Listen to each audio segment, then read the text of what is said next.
Good morning. Please stand as you are able for our national anthem, sung by Helen Tripp with Durham County EMS.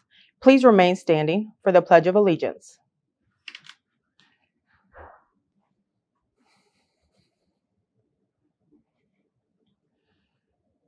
Oh, say, can you see by the dawn's early light what so proudly we hailed at the twilight's last gleaming, whose broad stripes and bright stars through the perilous fight o'er the ramparts we watched were so gallantly streaming.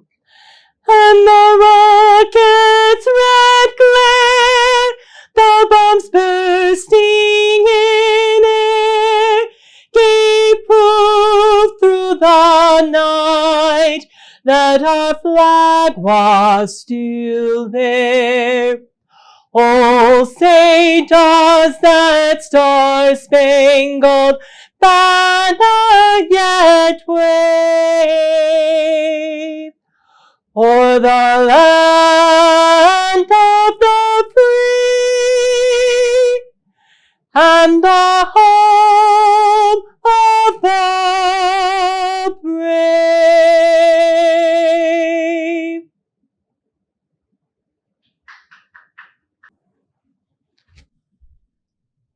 I pledge allegiance to the flag of the United States of America and to the republic for which it stands, one nation, under God, indivisible, with liberty and justice for all. Thank you. You may be seated. Welcome. On behalf of Durham County Government, our Board of Commissioners, our Interim County Manager, Claudia Hager, and our Director of Veteran Services, Lois Harvin Raven, we welcome you. We are so happy that you could join us for our 2021 Veterans Day virtual program, where we are honoring all who served. At this time, we will have the purpose resolution read by Jonathan Crooms, one of our Veteran Service officers. Thank you.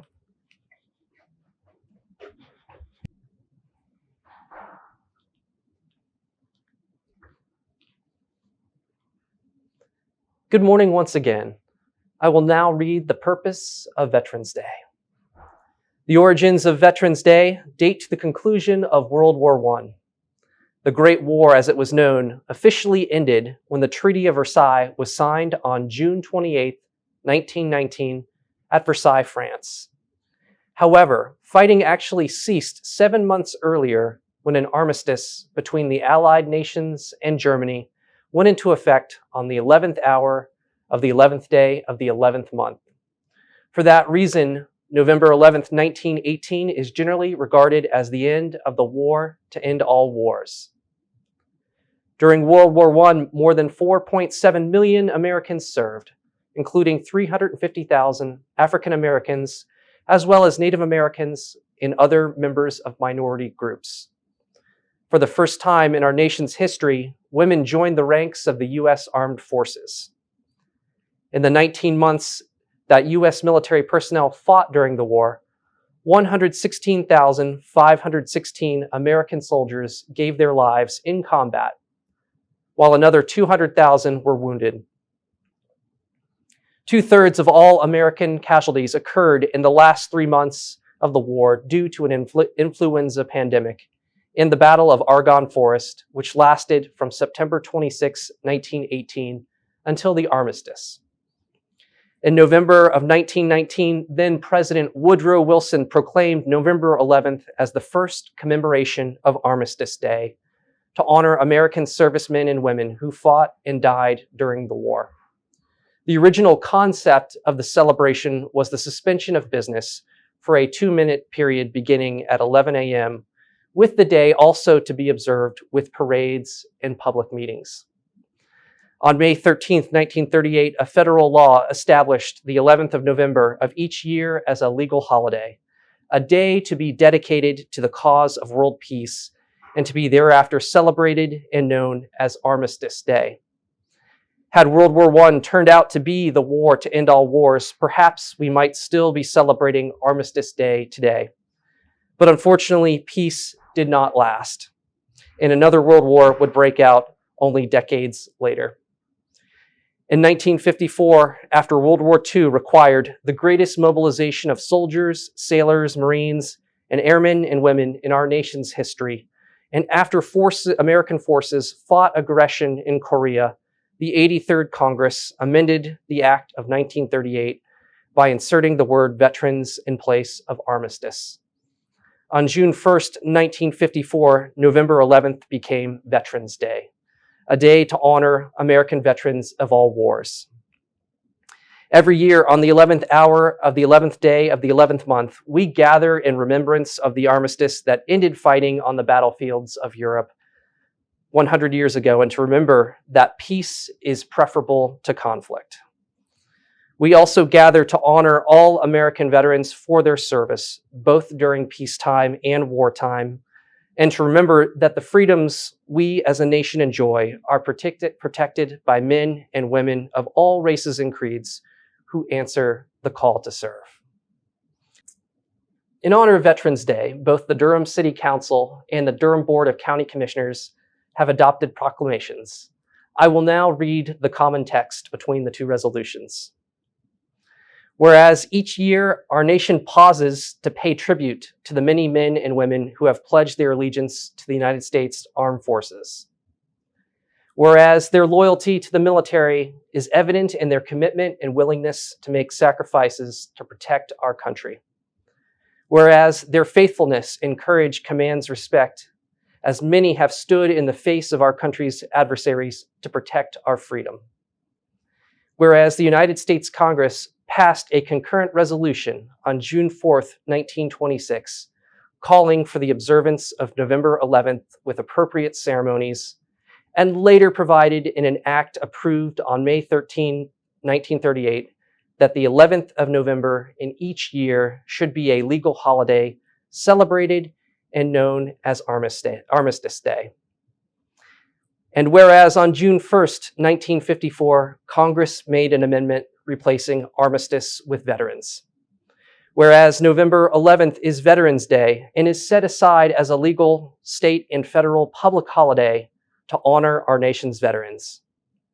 Whereas it is hoped that we are inspired and our bond as a nation is strengthened as we gather on Veterans Day to recognize the patriots across our great nation and the nearly 15,000 veterans of Durham County who have defended our rights, values, and freedoms. Now, therefore, be it resolved, November 11th, 2021 is Veterans Day in Durham.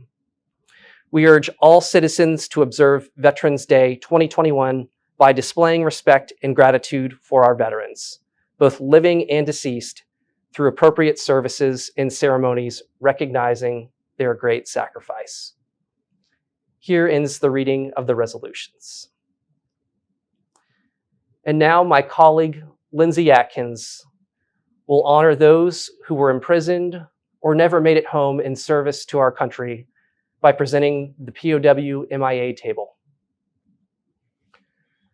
You may have noticed this small table set in a place of honor to my left. It is set for one, symbolizing the fact that members of our profession of arms are missing from our midst. Commonly called POWs or MIAs, we call them brothers. They are unable to be with their loved ones and families. And so we pay humble tribute to them, and we remember their continued absence. They are never forgotten. This table set for one is small. It symbolizes the frailty of one prisoner alone against his or her oppressors.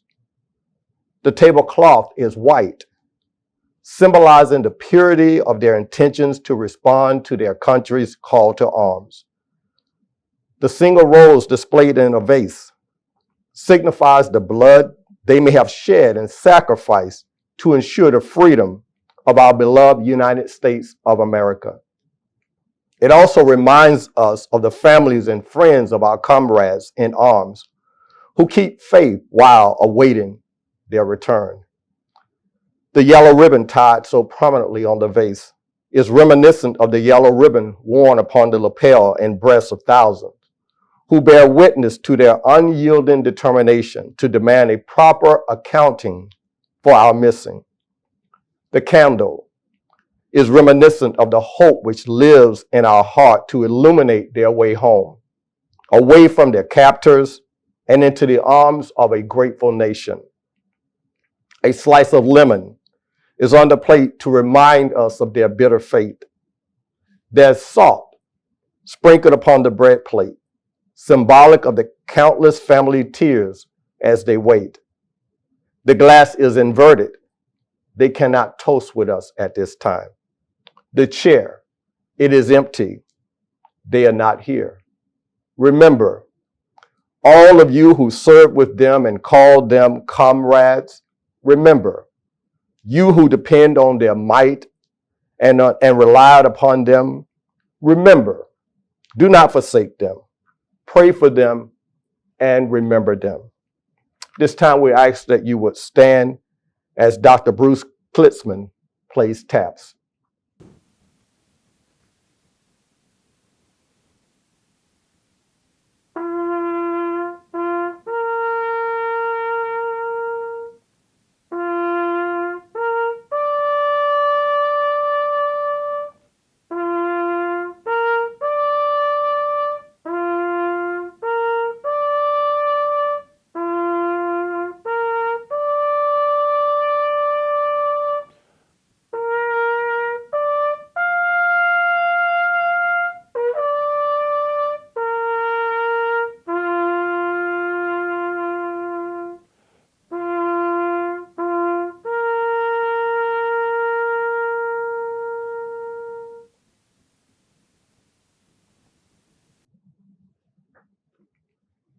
At this time, we will have closing remarks by Jonathan Crooms.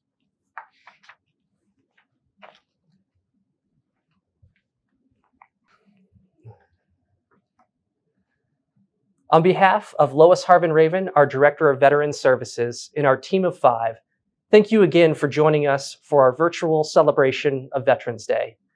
We lament that once again, COVID has made it such that we are not able to celebrate with you in person. But more important to us is that each veteran, each surviving spouse or dependent child of a veteran here in Durham County have access to the VA benefits that they're entitled to. So we invite you today, Veterans Day, to call our office between noon and 4 p.m. to speak with a veteran service officer and get your questions answered. Our phone number is 919-560-8387. We especially encourage those who have never filed for any benefits before or even considered it to talk with us. We'd be delighted to share all of our information and to assist you. Have a wonderful Veterans Day, and as your public servants here at Durham County Veteran Services, we are always ready to serve you. Happy Veterans Day.